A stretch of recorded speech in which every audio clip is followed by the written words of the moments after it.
Welcome to EP Daily. Today on the show, Batman and Superman are an expensive pairing in the rundown. Plus, Halo 5 is out today, and we've got a review. Contact! And then we dive into the first episode of Minecraft Story Mode. Also coming up, Jose wrestles with WWE 2K16. Scott tells us another spooky story, and much more today on EP Daily. Brought to you by EB Games. I'm your host, Victor Lucas, bringing you the latest in everything cool every single day. Hokey religions and ancient weapons are no match for a good rundown at your side. Punch it. Shocking reports, a whole lot of people are going to go see Star Wars The Force Awakens. Movie ticket website Fandango says that the new film is already the fastest selling in its history, with early ticket sales beating the previous record holder, The Hunger Games, more than 8 times over. Tickets went on sale last week, with the first midnight showings and IMAX presentations being the first to sell out. Scalpers have already begun selling midnight tickets on eBay, but if you don't want to pay their ridiculous prices, you can always just see the film a few days later when it's not quite as busy. Or you could hop on a plane to Europe where it opens a day early. However you want to see it, the frenzy begins everywhere on December 18th. And speaking of big movies, Batman vs. Superman: Dawn of Justice is looking bigger than anyone thought. The new film is rumored to be costing a lot more than Warner Brothers originally estimated, with the budget ballooning to $410 million. That would easily make it one of the most expensive movies ever made, and is almost as much as the $500 million the studio is planning to spend on the 2-part Justice League movie.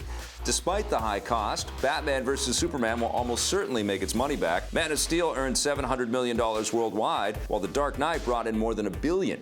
Batman vs. Superman will start the battle in theaters in March 2016.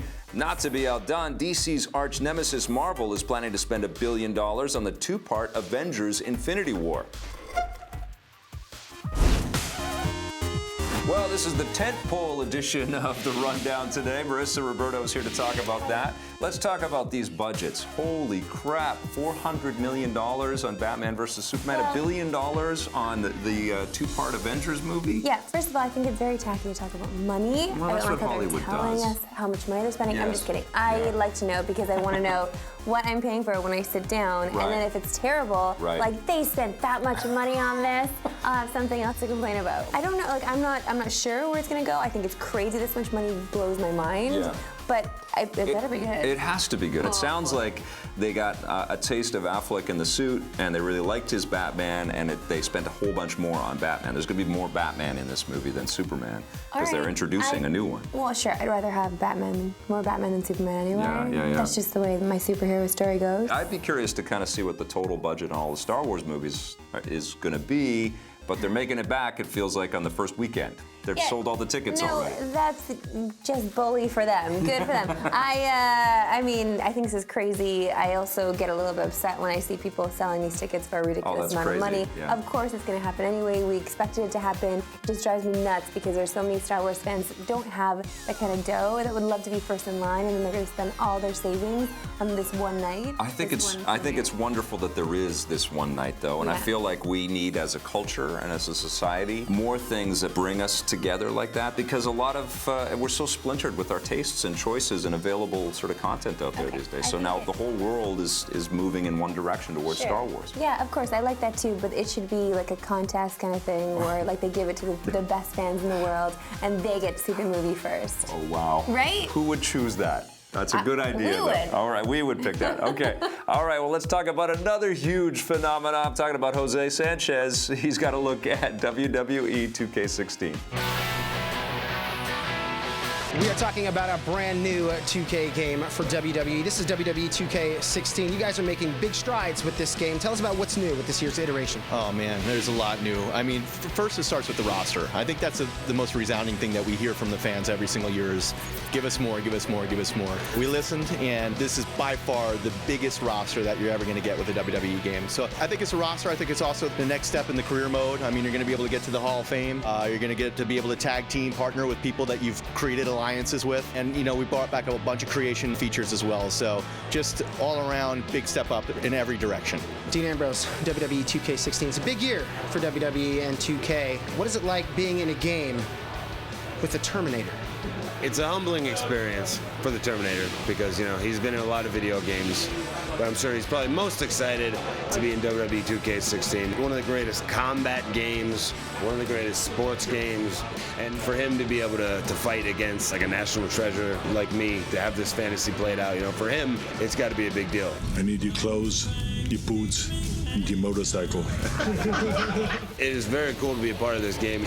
I was a wrestling fan my whole life. I've played a lot of wrestling games, and there's nothing quite as expansive as the biggest roster in WWE game history. It's got the most options. It's got the most detailed, advanced career mode. It's got the heroes you grew up watching. You can play as current WWE guys. You can play as NXT guys. You can literally have any fantasy matchup you want on your screen, and it feels like you're watching Monday Night Raw, but you can control the action. It's so realistic in the graphics and so forth. It's like they took my brain and my soul and put it directly into this guy in the video game. It's insane how well they get it down to the way you punch, the way you kick, the way you walk, every little movement tick that you have and everybody has in the game. It's so realistic. It's a dream for any WWE fan to be able to control the action. When you pick Brock Lesnar and you play as Brock Lesnar, it feels like you're watching Brock Lesnar walk into the arena, and you get that feeling and that same energy. It's very cool. What is it like for you to be a part of a game featuring the great legends such as Colonel Mustafa, Bam Bam Bigelow? I mean, it's got some big legends in this game. Yeah, Vader. Vader? Yeah, Vader. Like, yeah. Yeah, I mean, it's cool because I'm a big history buff as far as when it comes to wrestling, so I like the more, a little bit outlandish character. So Mikey Whiplash of ECW, he was like a smaller character in ECW, and like he's in the game. It's really cool. I love seeing Jose with those wrestlers. Everybody always has a good time. You know what? I wasn't expecting to see Minecraft with a story mode, but we've got that review after this.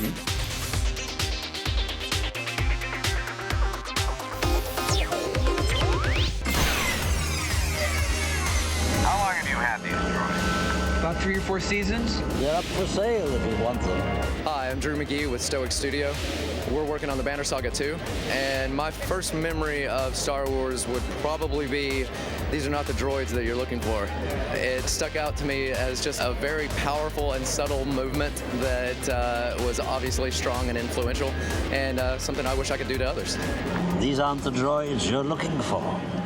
These aren't the droids we're looking for. He can go about his business.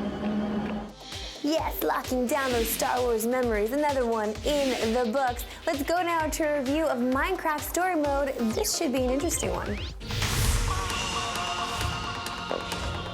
In all the known universe, the legend of the Order of the Stone endured. Telltale Games has been knocking it out of the park with their episodic content over the last few years, and now they're diving into the world of Minecraft. This is Minecraft Story Mode, Episode 1, The Order of the Stone. Ben, what did you think? Well, you and I have played and reviewed almost all of the Telltale games. We have experienced Game of Thrones and Wolf Among Us and The Walking Dead, and we've played some Tales from the Borderlands. I mean, we have played all of these games, and I'm a little fatigued by this setup here. And I think what's so interesting about Minecraft Story Mode is that unlike all of the other properties that they've covered, this is not a narrative-driven game at all. I mean, Minecraft is all about its mechanics. It's about building things, about creating things. It is not about storytelling. So how in the world was Telltale going to take a sandbox game and wedge a story into it and turn it into a narrative-driven choose-your-own-adventure, essentially what these are? How are they going to pull this kind of thing off? And I admire the fact that they did write a decent story. They did do some pretty good world building and lore building. However, the whole thing to me still feels like my first Telltale game. And essentially that's what it is. That's like when you first play Minecraft, or for people out there, a lot of kids out there play Minecraft, this is their introduction to a sandbox world and how to build whatever you want and create a game. So maybe the people out there that are catered towards this age group haven't played The Walking Dead or The Wolf Among Us or Tales from the Borderlands or Game of Thrones. They're not into games like that, so they haven't gotten to experience some episodic content. And I can see why you would want to attack that market, because it's not like Minecraft is very well known. so it could definitely use an introduction to the world. No, I mean, look, obviously anything with Minecraft on it sells. Anything with Minecraft on it is a big deal, and I think it's nice that Telltale tried to take a little bit of a Lego Movie approach to this, which is that, exactly. you know, they don't have the power of easy branding, given the Lego Movie did have Gandalf and Batman, and they did have some branding opportunities, but in large part, the Lego Movie succeeded because of great writing and storytelling. Minecraft Story Mode, I don't think the storytelling is that good. I don't think it's up to maybe where they have been with some of their other series. Again, they don't have that lore, but the core is here, the ideas are here, and I did find the characters and some of the setup here pretty likable. Yeah. What I really like is that you can choose to play as either a boy character or a girl character, both named Jessie, and they have great voice actors for both of them, and it's all about kind of going through this world and trying to figure out what happened back in the past when these great heroes killed the Ender Dragon, and you look up to these heroes, but it turns out all maybe is not as it turns out to be. As it often does. As it often does. And so you and your little band of friends go about solving some mysteries and getting to the bottom of things. And finding objects to create objects, to find more objects. Yeah, although that part I thought could have been done better. Yeah. And that I think is the biggest disappointment with Minecraft Story Mode, is that even though you find some crafting materials and you go occasionally to crafting tables to make things, it feels like it's just so basic. It still comes down to the decisions you make, the conversational decisions. And I think what kind of bummed me out is that what's been great about the Telltale games since The Walking Dead came out is every one of those decisions feels like they carry so much weight, and it has so much gravitas. In Minecraft Story Mode, it reminds me of these old days of like Back to the Future and Jurassic Park of Telltale games where they just weren't very good and you didn't really care if you went this way or that way. In Minecraft Story Mode, it feels like everything's a little too lightweight and lighthearted. Well, did you go after your pig or did you save your structure? We ran off after the pig. Yeah, so and did then I. I let my pig run away, and eventually we reunited. And I love the pig. The pig's great. Your little pig friend named Ruben. You are going to make so many. You're going to make all pro pig decisions in this game. You can't leave your pig. No, that's like leaving your dog behind in Fallout. You just don't want to do that. Never do that. And your pig is a cosplayer too. He dresses up like a dragon. Gonna leave your cosplaying pig somewhere? No way, dude. Yeah. I'm all about the pig. Yeah, that's right. Ben loves pigs. I do love pig. We got to give it some scores, however. Jose, what are you giving the first episode of this game? I'm giving Minecraft Story Mode just a 7 out of 10. Yeah, I'm going with a 6.5. I think there's a lot of room to grow, but some pretty good work here. Yes, more Telltale stories episodically, but this time in blocky form. Episode 1 is out right now. Don't go anywhere because after the break, we've got our review of Halo 5. Hello, John. It's good to see you. You've changed.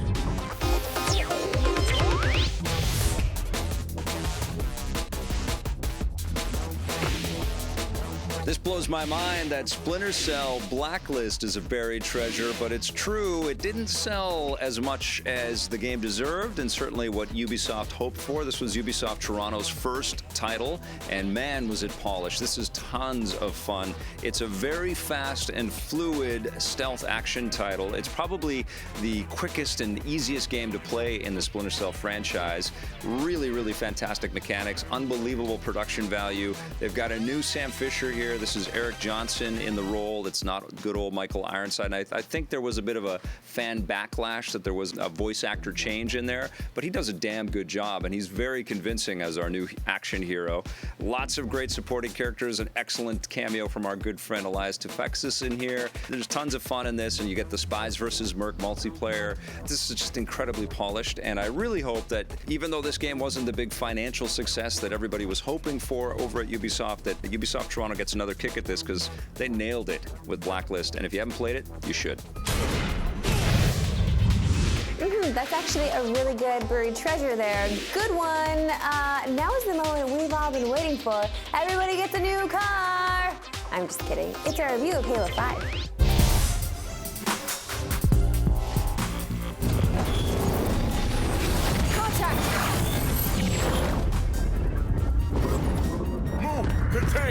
Let's talk about this video game that Xbox owners have been waiting for forever. What'd you think of Halo 5, my friend? Halo 5 Guardians. This is the Halo 5 debut on the Xbox One, the first game to land on the current-gen consoles. It's Halo at 60 frames per second. It's Halo with big levels and more action. It's very Halo, though, man, you know? And a lot of co-op, too. Which And a I lot think of co-op. is kind of a unique spin on this. We've done a little bit of this with ODST, and there's been some co-op kind of stuff before. You could play two-player before, but this is so heavily focused on in the campaign on 4 characters doing everything together. I feel like it's almost a necessity to play at least with one other person. It's a huge epic experience, and I think the multiplayer really shines in this title. I think this is really a once again, and I think this is probably going to be the strongest multiplayer that Halo has had. You have the flag. You're spotted. The story is about, as we know from all the material we've seen, there's Master Chief and Spartan Locke. They're butting heads. Yep. Master Chief has gone AWOL. He's been called a traitor to humanity. He's actually looking for an old friend. That's kind of the through line of the story is Chief has discovered, I mean, are we going to say the old friend's name? Sure. Sure. I mean, it's not a surprise. Yeah, although Cortana died at the end of Halo 4, she is somehow back in Halo 5 when Chief finds us out. Yes. It's like finding out like your long lost love is just showing up on another planet. You gotta go find her. But the UNSC, you know, Master Chief's people, they don't like this, so they send Spartan Locke to find the Chief, to hunt him down. They clash, they travel to many planets. You're playing as Spartan Locke's Osiris team and Master Chief's blue team. Hello, John. It's good to see you. You've changed.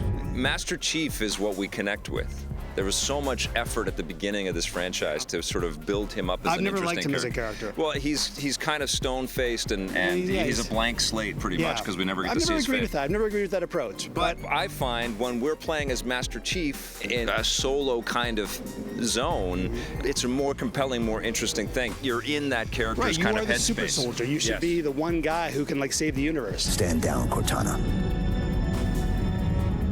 Come home with us. It's not too late to stop this.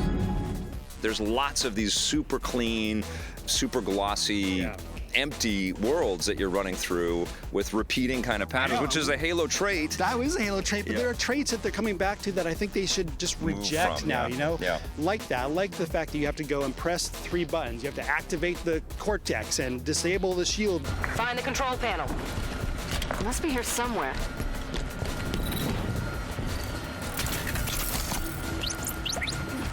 Got it. So much of Halo is running around pressing buttons, and I just don't feel that. Like, I know there are limited ways you can tell a story within the game, but I want more than, Chief, you got to go to this location and press this button. All right, 2 more buttons to press. It's almost a joke, and they almost kind of reference it in Halo 4. We see it again here, but I mean, ultimately, I think the fact they built up this conflict between Chief and Locke, all the marketing material is focused on the conflict between them. It is so superficial in the game. They skim through it. There is one conflict that is a cutscene. All the best stuff in this game happens in cutscenes, right? I was going to say that too. You are absent without leave. This is your one chance to come home peacefully. Blue team, stand down. And I think they invest so much on that Cortana and Chief kind of connection, but then we're not really able to experience Chief and Cortana enough, I think. I mean, things happen with Cortana at the end that set up the next game, but I really think that there's not that emotional connection we had in previous games. What are you going to give it? I think they built an amazing framework around a game, but the game itself is just lacking a little bit. I'm only going to give Halo 5 Guardians a 7.5. Yeah, it gets an 8.5 from me. I was expecting it to be a lot stronger as a total package. Multiplayer is amazing, though.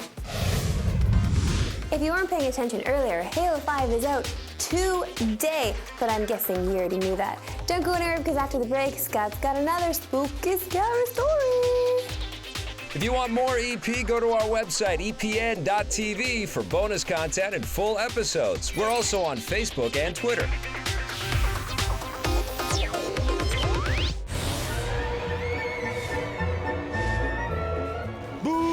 Scary movie time once again, boys and girls. Today we're talking about a movie called The Fourth Floor. Once again, we're moving into obscure territory here. I can't find this in the iTunes movie store, so you'll have to look for it online, but it's well worth finding. Juliette Lewis plays a very young woman with lots of very bold ideas. She wants to go to New York City, and she wants to be somebody. She gets the break that every new New Yorker wants. She gets somehow a lease to a really inexpensive apartment, and unfortunately, it's up a above a neighbor who turns out to be very creepy. If you've ever had any trouble with any neighbor in your life, you will not forget some of the things that take place here. It's kind of a quiet movie. Feels like a very authentically New York movie as well. I always appreciated it. I'd never seen anything quite like this, and you've never seen it before, so I think you should seek it out, and I think you should dare yourself to watch it tonight. Another spooky, scary one from Mr. Scott C. Jones. Yeah, a lot of S's in this little segment of Scott's. That's great. Good for you, buddy. Now we're moving right along to the Twitter question of the day. This one comes from David Turner. Hey there, David. He's at Victor Made Me. I did. I think this one is just for Victor Lucas, but he says Rosario Dawson cast in Batman, also Defenders. Is there a casting war between Marvel and DC, Victor Lucas? Well, they're making all the movies, Marvel and DC, and they've got the schedule. I mean, it's basically it's Marvel, DC, and Star Wars movies for until the end of time. So, and we're gonna have a new James Bond apparently. But it feels like if you're an actor that's sort of in the fan space, you're probably gonna bounce around a little bit in the two genres, and you're not taking the lead role if you're not playing Batman or Captain America, even though he's played a couple of superheroes. I just so has Ben Affleck. Yeah, I think she's a good casting choice, though. Like, I would choose her for anything superhero-based. She's amazing. She kicks so much butt, and I believe her in everything she's in. So yeah, she's one of the best parts of Daredevil, which was fantastic to see her in that, and she's going to make a terrific Batgirl. I agree. Yeah, I'm okay with this. Another great question, Victor Made Me. If you want to ask us a question, go to our website, epn.tv. We've got more coming for you in the next episode of EP Daily, including a behind-the-scenes look at Scout's Guide to the Zombie Apocalypse. Thanks for watching. Bye. EP would like to thank its sponsors, Nintendo, Xbox. EP's mobile coverage is brought to you by Gameloft, makers of Asphalt 8 Airborne, which you can play on your Android or iOS device for free right now. The storyline is kind of about 3 high school boys who have been Boy Scouts their whole life and been their best friends, and they're starting to get into the real stuff in high school and the parties and the girls and wanting to become a man and such like that. And we wanted to make like something that was scary, that scared a person, but as well as made them laugh at the same time. What the hell is going on down there? We're fine! Everything's under control! They're kind of trying to become part of the cool group and make it to the big party of the year and stuff, and then everything goes awry with an attack of zombies. Carter, the town's deserted. Dude, look. What? The bouncer, he's gone. We should sneak in. Dude, there's like nobody here.